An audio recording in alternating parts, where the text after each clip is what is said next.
The invitation was not an invitation, it was a placement. Nia understood that before she ever crossed the bronze-framed doors of the Calder Museum's Grand Gallery. Before the chandeliers broke white light across stone floors and champagne moved through the room on silver trays. Across the gallery, Gavin Morrow stood where he had intended to stand all night at the center, in a midnight tuxedo, silver at his temples. His polished smile aimed toward donors and trustees who had learned to admire the legend. He told about himself. Sabrina Vale stood beside him in ivory satin, young and immaculate, the kind of public parent the room had already accepted as proof of arrival. And Nia was meant to be the contrast. The embossed card had called it a celebration. But in rooms like this, celebration was often only the velvet wrapping around a verdict. Gavin had not asked her there to remember what they built. He had asked her there to see what he believed he had outgrown. Nia held the card for one final second, then let her hand fall. She would enter, but she would not enter asking to belong. A server reached her first, offering vintage champagne with the smooth, practiced smile of someone trained not to notice tension. Nia declined with a quiet shake of her head. Then she stepped inside. Deep emerald silk caught the chandelier light as she moved across the pale stone floor. Unhurried, upright, one hand resting lightly against the gentle curve beneath her gown. Not displayed, not defended, simply there. Conversation did not stop all at once. It softened in pockets. A donor near the acquisition display paused too long. A curator turned with her glass suspended halfway to her mouth. The patron circle began doing what circles like that always did when a story no longer fit neatly, measuring the person who had disrupted it. Gavin saw her late. For one brief second, his familiar head tilt appeared before the smile returned. Sabrina's gaze lowered to Nia's resting hand, then rose again with a measured expression that did not reach her eyes. They had expected Gavin's diminished history. Instead, Nia arrived like someone who had not come to explain herself to anyone. The gallery smelled faintly of stone, champagne, and expensive flowers. But beneath it, Nia caught something else, the dry warmth of old paper. The faint metallic tang of the gallery in memory opened before she could stop it. A third-floor walk-up above a laundromat, rattling windows, winter leaking through the frames. A folding table crowded with hotel floor plans, unpaid invoices, financing notes, and a battered refurbished laptop that seemed too small to hold the future Gavin kept promising. Back then, there had been no museum trustees, no sculptural chandeliers, no polished story about a man who had made himself. There had been Nia drafting investor packets after midnight, Nia covering payroll gaps when the accounts ran thin, Nia sitting beside him through rejected calls, failed site bids, permits that stalled, deals that vanished without explanation. They were not building a legend then. They were trying to survive long enough for one converted warehouse hotel to open its doors. And Gavin's success had become so polished that the labor beneath it had nearly disappeared from view. Across the room, Gavin shifted his weight and gave a small, familiar tilt of his head. Once, that gesture had meant he was about to ask her to believe in him one more time. For half a breath, the old instinct stirred, the old pull toward shared struggle, toward the version of him who had sat across from her at that folding table, with fear hidden beneath ambition. Then it passed. Because memory was not an invitation, history was not a debt she still had to pay. Nia looked at him steadily, and the truth of her standing there became its own kind of evidence. Gavin could curate a room. He could surround himself with donors, polished laughter, and a newer image of the life he wanted people to see. But he could not erase the woman who knew what came before the glass. The cameras, the applause. She did not need to correct his story. Her presence had already made it incomplete. Sabrina moved first. Of course she did. Gavin's current partner crossed the gallery with graceful precision, ivory satin whispering over the stone, her smile composed enough to look generous from a distance. Up close, it was a test. Nia, she said, clasping her hand.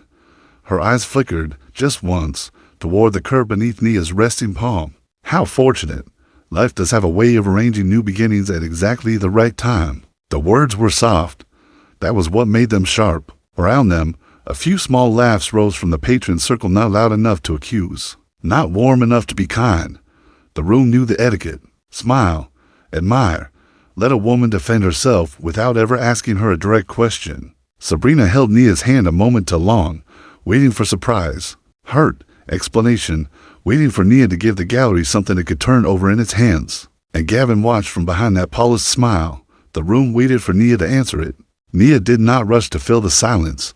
She simply looked at Sabrina, not with anger, not with the brittle sweetness of someone trying to prove she had not been wounded, just steadily, long enough for the younger woman's practiced smile to lose its purpose. Then Nia eased her hand free.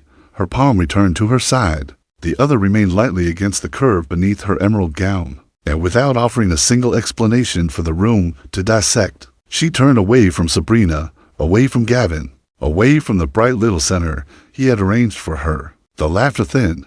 The performance needed her to accept the role they had assigned. Gavin had needed discomfort, a stumble, a defensive sentence, anything that would let the patron circle nod to one another and say, "There, that is where she belongs."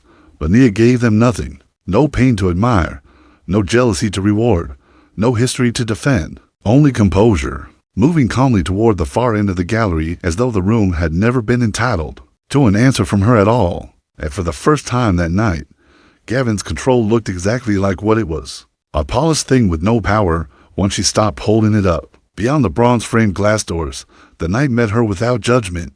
Cold air slipped over Nia's shoulders as she stepped into the sculptured garden. And behind her, the grand gallery softened into reflection chandeliers fractured across the glass. Laughter reduced to a distant, muffled hum. She let out a breath she had not realized she was carrying. Below the overlook, Chicago stretched in quiet layers. River lights, bridge lamps, traffic moving steadily through the dark. A whole city continuing without permission from any donor list, any carefully arranged smile, any man determined to make a room agree with his version of the past. Inside, Gavin's gala was still happening, but from here, it was only a room, and Nia had a life larger than it.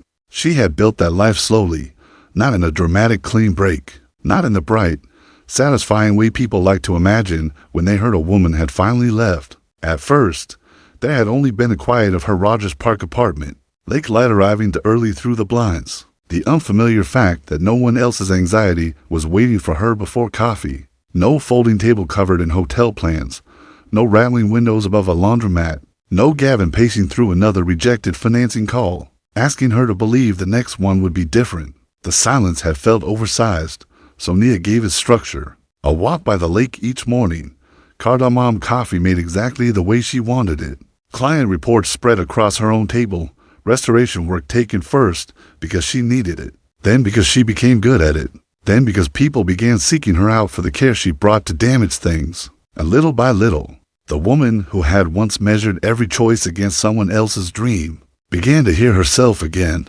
She learned that peace was not emptiness, it was room. Room to finish a task without explaining it. Room to make a decision without anticipating Gavin's reaction. Room to trust the instincts compromise had taught her to bury. There were no grand announcements, no audience to applaud the change. Just one completed day after another, until comparison lost its authority, until the life she had made alone stopped feeling like the aftermath of leaving him and became simply her life. Then the gallery door opened behind her, a muted hinge, a shift in the air. Once, Nia would have turned at once. She would have searched the interruption for meaning before it had earned any. She would have wondered whether it was Gavin, whether he had followed, whether the past had found one more way to ask for her attention. But she kept her gaze on the river.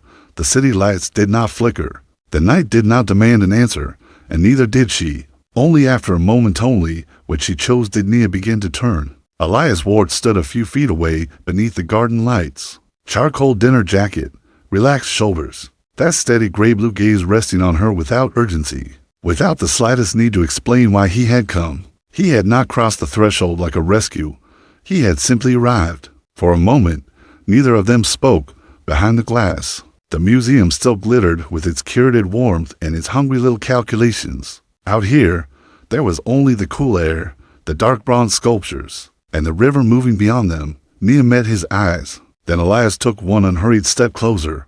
Not close enough to claim her, not near enough to turn their presence into another display for the room behind them, just close enough to say he was here, and somehow, that was enough, because Elias belonged to no part of the life Gavin had built around her absence. He belonged to the quieter life Nia had made after it, the life where presence did not come with a demand, and silence did not have to mean she was alone. His gaze lowered for only a second, to the hand Nia had rested against the gentle curve beneath the emerald silk. Not alarmed, Not curious in the way people were curious when they believed another person's private life had become available for public interpretation. He simply noticed, and then he looked back at her. That was Elias. That had always been Elias, months earlier, at a neighborhood conservation workshop with bad coffee and folding chairs. He had stood beside a table of preservation maps and asked one useful question about a cracked limestone facade. No title, no careful unveiling of importance, no sense that he was measuring what she could offer him. Their conversations had stayed that way, brief when brief was enough, practical when she needed practical, and when Nia needed room. He had somehow understood that too. Help when it was wanted, space when it was not.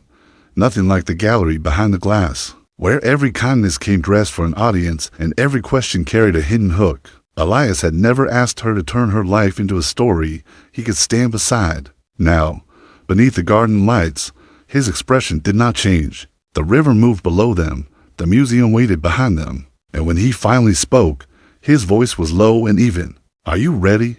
That was all Elias asked. Not ready to go back, not ready to explain, not ready to face Gavin, Sabrina, or the polished little tribunal waiting beneath the chandeliers. Just ready. The question settled between them with no weight attached to it, no direction hidden inside it, no demand that she become brave on someone else's schedule. Nia held his gaze for so long. Other people had made decisions sound inevitable. Stay, smile, endure. Let the room decide what this means. But the decision had already formed somewhere quieter inside her. She nodded once. Elias turned slightly and offered his arm. He did not reach for her hand. He did not pull her toward the doors. He merely made support available, then left the choice where it belonged, with her. But Nia did not move toward the gallery yet. That was the first pause she had claimed entirely for herself that night. Not the invitation, not the dress, not the old history Gavin had placed beneath museum lights and called celebration. This small pause, this decision to let the bronze-framed doors remain closed for one moment longer. She stepped forward beside Elias instead, toward the darker edge of the sculptured garden. Below them, Chicago widened into river lights, bridge lamps, slow traffic crossing the dark. A city delarge to care who had arrived with whom, who had been upgraded, who had been quietly placed on display. Beside her, Elias did not fill the silence. He let it breathe. Then, after a moment, he asked, "Have you eaten?" The question was so ordinary it caught her off guard. After the glances and coded little tests inside, someone asking about food felt like simple care. "A little," Nia said. He nodded, accepting the answer without asking for more. He accepted her answer without probing or turning care into access. Just a man standing beside her in the cold air, allowing her answer to be enough, and slowly, the gallery behind the glass stopped feeling like the center of the night.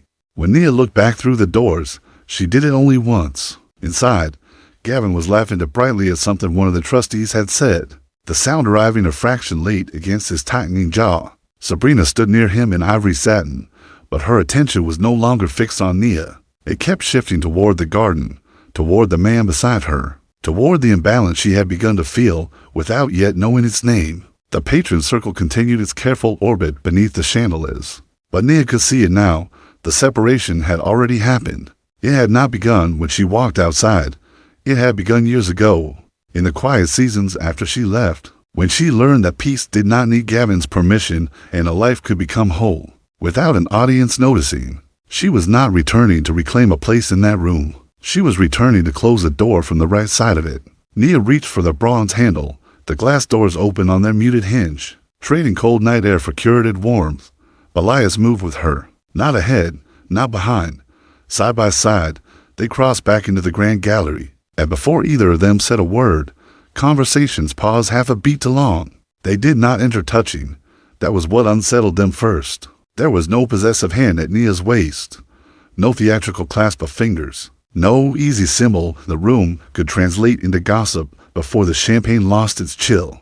Only Nia in emerald silk, upright and unhurried, beside Elias in charcoal, close enough to be together, far enough to make it clear that neither of them needed the gallery's approval to define what they were. The patron circle watched. A donor lowered his glass. A curator stopped mid-sentence. Names began moving softly from one cluster to the next. Not yet recognition, only the restless beginning of calculation. Gavin saw it all. His smile returned, but late this time. as though it had needed to be retrieved from somewhere behind his face. Beside him, Sabrina's measured expression held, though her gaze sharpened with every second she studied Elias. Nia felt the attention gather round her again. Once, that pressure would have reached inside her. It would have made her explain, defend, soften the truth until everyone else could bear it. Not tonight. She let the silence remain unanswered. Then Gavin's eyes found hers across the bright stone floor. Nia met them with a small, calm acknowledgement, the kind you give a person you recognize and no longer belong to, and in that quiet space between them, the room began to understand that Gavin was no longer the only center it had to consider. Gavin crossed the pale stone floor with the confidence of a man returning to a scene he believed he had already arranged. "Nia," he said, warmly enough for nearby conversations to thin around the name. "I'm glad you came." There it was, the old familiarity, polished until it looked almost generous. The version of him that assumed history was a door he could still open, simply by reaching for the handle. Nia gave him a small nod, nothing more, no softening, no explanation, no invitation for him to turn her silence into a shared memory. For one suspended second, Gavin's smile held in place, then his attention moved to Elias. It was subtle, the shift, a slight turn of the shoulders, a pause shaped like an expectation. In rooms like this, introductions were not manners, they were maps. They told everyone who had brought whom, who belonged where, who was meant to be grateful for access. Gavin waited for one. Elias met his gaze with the same even expression he had worn outside beneath the cold garden lights, and said nothing, not awkwardly, not defensively, just without hurry. Around them, the patron circle felt the silence change weight, because a man uncertain of his place usually rushes to explain it. A man secure in it does not. The first whisper came from somewhere near the acquisition display, so quiet it might have been nothing. Then another guest turned, studying Elias's face more carefully. A donor near the champagne service stopped with his glass halfway to his mouth. Across the gallery, a curator leaned toward someone in a black gown, and a name passed between them in fragments. Ward? Elias Ward. The sound did not travel loudly. It did not need to. Recognition in a room like this moved the way a draft moves beneath a closed door. You did not see it at first. You saw what it made people do, the altered posture, the sudden caution, the quick private search through memory for whether you had overlooked something important. Gavin saw it before he understood its full shape. He watched eyes leave him and return to Elias. He watched conversations that had been orbiting his gala begin to angle elsewhere. And beneath his midnight tuxedo, something in his posture drew tighter. Nia remained still beside Elias. She did not look around to collect their surprise. She did not offer the room a single clue to help it arrive faster. She had spent too many years explaining truths people preferred not to see. Tonight, they could do their own work. And as the whispers moved from donor cluster to curator circle, Gavin began to understand the most dangerous part of the silence. It no longer belonged to him. Then the fragments became a fact. Elias Ward, chair of the Ward Cultural Trust, a quiet force behind preservation grants and acquisitions across the city. The understanding settled across the grand gallery with almost no sound. But it changed everything. Guests who had measured Nia against Sabrina only minutes earlier now looked at Nia differently. Not because she had asked them to, not because Elias had claimed her, but because the room had finally recognized that she had walked back in beside a man whose authority required no announcement. Gavin's shoulders tightened beneath the clean line of his tuxedo. He still stood near the center of the floor, still had the chandeliers, the trustees, the museum's bright curated splendor gathered around his name. But the room had found a larger gravity, and Gavin knew enough about power to understand what that meant. When he spoke again, his voice was careful now, precisely measured. "Mr. Ward," he said, turning fully toward Elias, "I hadn't realized we had the pleasure of hosting you this evening." A gracious sentence, and, beneath it, a question he could no longer ask directly. "Who are you to her? And how much of this room is already yours?" Elias listened without interrupting.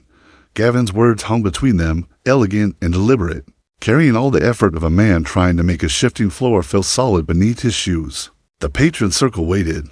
This was the moment Gavin needed to manage. A title, a clarification, some small social exchange that would let him put Elias neatly back inside the boundaries of his own evening. But Elias did not rush to fill the space. His gray-blue gaze stayed on Gavin for one calm beat longer than comfort allowed. His posture did not change. His expression did not ask to be received. Then he gave the smallest nod. "Thank you." That was all. No account of the trust. No explanation of the trust. No attempt to make himself impressive to people who had already begun to understand exactly who he was. And somehow, that restraint said more than a speech could have. Gavin's careful address became smaller in the air. Elias had acknowledged him without yielding anything. He had accepted the courtesy without accepting the script beneath it. Around them, champagne glasses remained suspended. Conversation stayed paused. The gallery had its answer, not through announcement, through the kind of silence that only follows someone who is never needed to prove he belongs. Dr. Mira Sethi crossed the gallery before anyone else could pretend the shift had not happened. Her silver-streaked braid caught the chandelier light as she moved with purpose. Through the parted clusters of donors and curators, mid-step, her expression changed, not surprise exactly, but recognition arriving fully formed. "Mr. Ward," she said, extending her hand with warm, formal respect. "What a pleasure to see you." There it was, the public cue, not a declaration, not a spectacle, just a museum trustee giving Elias the deference the room now understood it should have offered from the beginning. And the patron circle adjusted at once, bodies angled, conversations redirected. Names that had been circling Gavin all evening began finding new paths across the bright stone floor. The axis of the grand gallery moved without permission, without applause, without a single person admitting that it had moved. Gavin stood inside the change, his polished smile returning to late to command it. Beside him, Sabrina's gaze sharpened. For the first time, she was no longer measuring Nia. She was measuring the distance between Gavin and the man everyone had just chosen to notice. Nia did not move. She did not need to. The room had finally stopped treating her as Gavin's diminished history. And the strangest part was, she had already outgrown the need for them to see it. And then Elias turned back to Nia. Not abruptly, not as a gesture for the room. Just a slight shift of his shoulders. A quiet return of his attention from Gavin and the trustee and the newly rearranged gallery to the woman beside him. His gaze found hers. Nia met it with the same calm she had carried through every glance, every polished little test, every attempt to make her explain herself beneath the chandeliers. And the patron circle understood something they had missed all night. Elias had not entered Gavin's orbit. He had arrived with Nia. Whatever authority followed his name, whatever doors opened at the mention of the Ward Cultural Trust, it was not the point of his presence there. He had not turned toward her because the room had finally learned how to value him. He turned because she was where his attention had been all along. Around them, the old comparison lost its shape.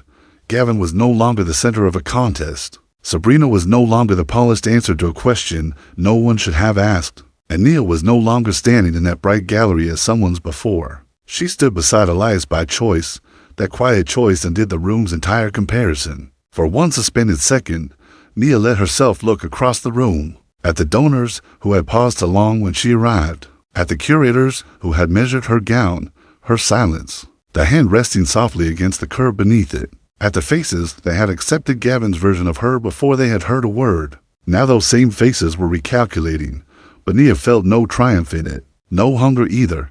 That was how she knew the night had changed. There had been a time when a room like this could have made her question the shape of her own life, when other people's certainty could settle over her like a borrowed coat, heavy and wrong, until she forgot what she had known before entering. Not anymore. No one was asking her to stay. No one could. The Grand Gallery had spent the evening trying to place her inside Gavin's story as history, as contrast, as proof of what he believed he had outgrown. But stories only hold you when you agree to keep standing in them. Nia shifted her weight, slow and unhurried. The patron circle could revise its opinion. It could admire her now, if it wanted. It could finally see what it had failed to see beneath all that white light. It no longer mattered. Their judgment had become only background noise. And for the first time that night, Nia understood with complete, spacious certainty that she could leave whenever she chose. Gavin felt it too. The distance had opened around him so quietly that there was nothing obvious to fight. No accusation, no scene. Only Nia standing beyond the reach of the version of her he had carried into the room. His jaw tightened beneath a smile. "Nia," he said, "gentler now, more careful. Maybe we could catch up sometime. There are conversations that deserve another chance." There it was. Not an apology. Not quite. A familiar door left slightly open. as if history were still a room she might be persuaded to enter if he chose the right tone. Nia looked at him. She held his gaze long enough to acknowledge that she had heard him, long enough to honor the years that had existed, the folding table, the rejected calls, the life they had tried to build before his success learned how to edit her out of it. Then she gave him a small, polite smile, the kind you offer a stranger who has mistaken recognition for access. Nothing sharp-lived in it, nothing pleading, nothing left to negotiate. Gavin's expression stayed in place a fraction too long. Beside him, Sabrina watched Nia, then Elias, then Gavin, and something in her measured face went still. She understood at last that she had never been competing with Nia. Not really. Nia no longer needed the place Sabrina had been given. Nia did not explain. She did not soften the ending for him. Her smile faded into calm. The past had been acknowledged. It had not been invited forward. Then Nia moved.